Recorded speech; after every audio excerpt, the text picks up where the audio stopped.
C'est 47, alias Hitman, un tueur génétiquement modifié qui travaille pour l'agence. Enfin, l'agence qui s'appelle l'agence. Et je suis là pour une seule chose, envoyer le générique.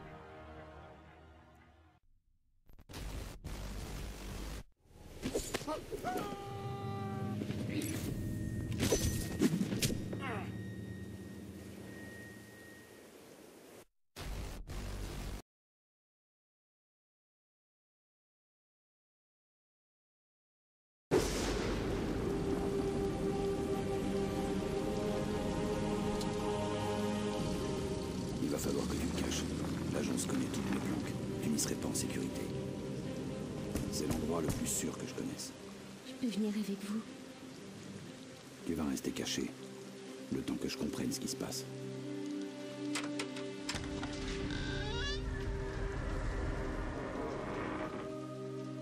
Oh, c'est vous qui avez appelé.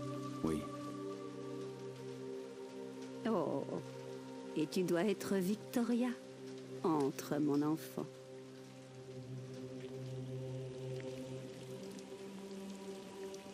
merci pour votre aide.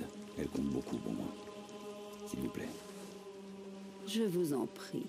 Nous prendrons bien soin d'elle, mon fils. Eh, mais si t'en veux pas, tu me le donnes le pognon. Diana a dit que tu devais porter ce collier. Ne le perds pas. Vous allez revenir? Je veille sur toi.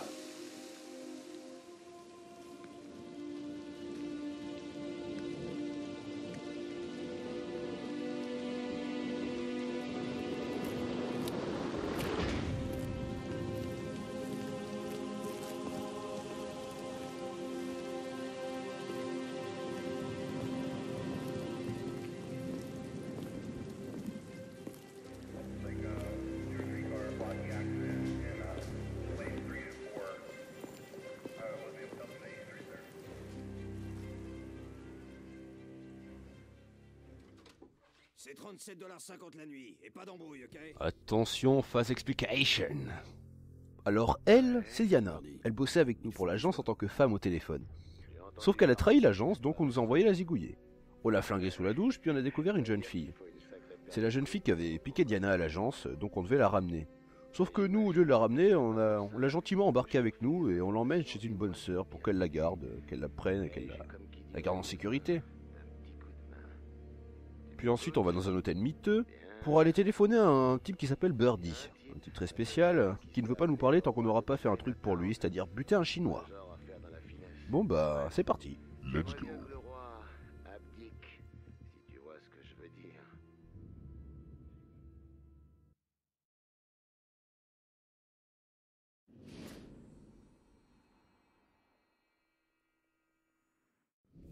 Allez, c'est parti. Bon, re les amis. Donc, on commence cette série d'Hitman avec cette petite mission. Je vous ai pas fait la première parce que la première je l'aime pas honnêtement, c'est un tutoriel, c'est pas une vraie mission. Et les tutos, franchement les poster, bof. On s'en passera. Donc on va commencer avec celle-là qui se passe à Chinatown. Une mission qui me tient plutôt à cœur, je trouve. Je trouve que c'est celle qui ressemble le plus aux précédents épisodes. Donc je vous la fais avec grand plaisir. Bon alors déjà un petit plan sur 47 qui a toujours autant de la classe, il faut le dire. Même beaucoup plus qu'avant je dirais. Son costume se balance de droite à gauche avec une classe certaine. Bon, alors on doit aller buter un chinois dans Chinatown comme j'ai dit tout à l'heure. On y va avec cette démarche qui est bien celle d'Hitman, il faut le dire. On ouvre les portes sans les toucher comme d'habitude. Alors déjà vous pouvez voir que même si je suis sur ordinateur portable, la qualité est quand même pas mal, il n'y a pas de freeze, ça ne rame pas, voilà, rien à redire de ce côté là, le jeu est très bien optimisé. Bon, notre chinois se trouve en face, c'est celui qui est au milieu là, je vous mettrai un petit repère. Donc on va le tuer, mais pour ce faire ça va être compliqué puisqu'il y a des flics tout autour, comme vous pouvez le voir, c'est plutôt barricadé. Bon, il faut savoir que le chinois normalement est censé bouger de sa place, il reste pas à fumer pendant toute la journée, enfin toute la nuit. Sauf que, petit bug sur mon ordinateur, je ne sais pas pourquoi, des fois il veut pas bouger. Il reste là, il est bien ici. Donc j'ai mis au point un petit stratagème que vous allez pouvoir apprécier. Alors pour ce faire, je vais aller ici et déclencher cet événement. Allez au boulot. Le bricoleur, peut-on le faire? Le bricoleur, oui. Bon, alors comme vous pouvez le voir, le flic peut pas s'en empêcher. Quand je coupe le courant, il a envie de le remettre. Le bricoleur, peut-on le faire? Le bricoleur, oui, on sait. Donc pendant qu'il bosse sur son nouveau métier qui est électricien, moi je passe. Au passage, je prends une bouteille qui me sert à rien, mais je la prends quand même, j'adore les bouteilles. C'est mon alcoolisme. Bon, alors je passe. Ce type qui est son dealer, qui est le dealer du roi de Chinatown, je dois l'assommer. Avec ma prise de karatéka, qui marche très bien, il faut le dire. C'est très rapide. Je vais le traîner.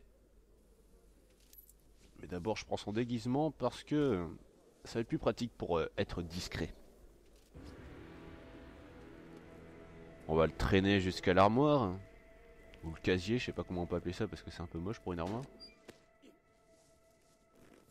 Ferme la bouche. Il nous reste plus qu'à prendre son joli sniper. Sniper qui... On sait pas pourquoi il est là ce sniper, mais il est là. Et moi j'apprécie. On se planque. Attention, petite roulade. Ouf, la classe. Attention, moment périlleux. On guette pour voir s'il y a personne et... Ouh là là. Le stress est grand, mais je vais y arriver. Attention, attention. Headshot. La classe, baby. Bon allez, on se taille d'ici vite. Allez, bouge de là.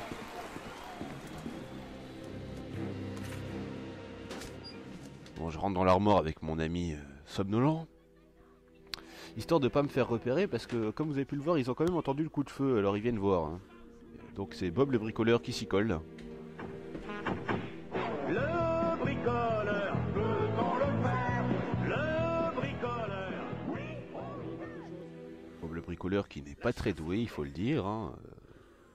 Pas penser à regarder dans l'armoire, le gentil monsieur. Le bricoleur, peut-on le faire? Le bricoleur, oui. Faudrait lui apprendre à faire son métier un jour, je pense.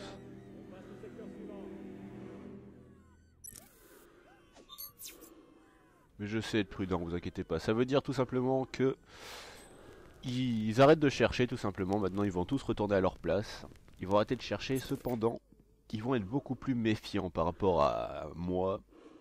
Si par exemple j'avais le même costume qu'eux, autant vous dire qu'ils me détecteraient tout de suite. Parce qu'il faut savoir que quand on rencontre quelqu'un qui a le même costume que soi, il nous détecte. Enfin, il se rend compte de qui on est et il appelle les secours. Donc évitez les déguisements que trop de gens portent, c'est très important. Alors je passe derrière le flic, qui est plutôt pas doué, il faut le dire. Voilà.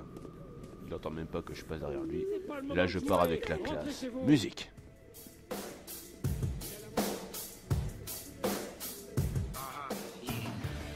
Oh là là. Faut dire quand même que c'est le meilleur moment de Hitman, c'est quand vous partez comme ça, peinard. Personne ne sait que c'est vous. Vous avez la classe. Allez hop. Dégage de là toi. Laissez passer le VIP. Et voilà. C'est fini.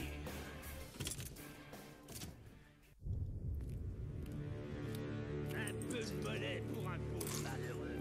Hé, y a du café là-dedans, connard! Et c'est comme ça que se termine cet épisode d'Hitman. J'espère que vous avez apprécié. Si c'est le cas, n'hésitez pas. Pouce vert, commentaire, ça fait toujours plaisir. Et abonnez-vous pour la suite, hein, parce que on va tourner à peu près à 3 épisodes par semaine. 2 ou 3, voire 4, hein, si je suis motivé, on sait jamais. Dans tous les cas, je vous laisse avec la tête de psychopathe d'Hitman. Regardez bien la cinématique, c'est vraiment génial. Sur ce, je vous dis à la prochaine et salut. Je cherche une information. Eh, ça tombe bien, c'est mon business. Tu veux des infos, je te trouve des Je vais infos. te payer, bien sûr. Ouais, évidemment que tu vas payer. Ça, c'est clair. Une fille qui s'appelle Victoria. L'agence en a après elle. Je veux savoir pourquoi. Non, attends. L'agence. Tu veux que j'enquête sur l'agence? Non, mais t'es taré. Ouais, t'es taré. Bon, et j'y gagne quoi? Ton prix sera le mien.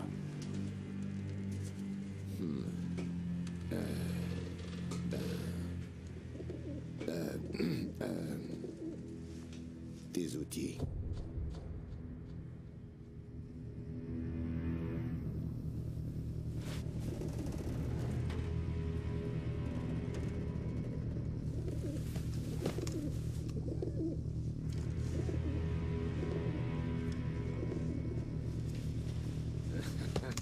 Maintenant, à toi de jouer.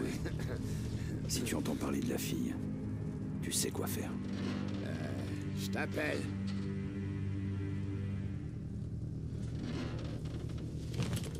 Oui, tu m'appelles.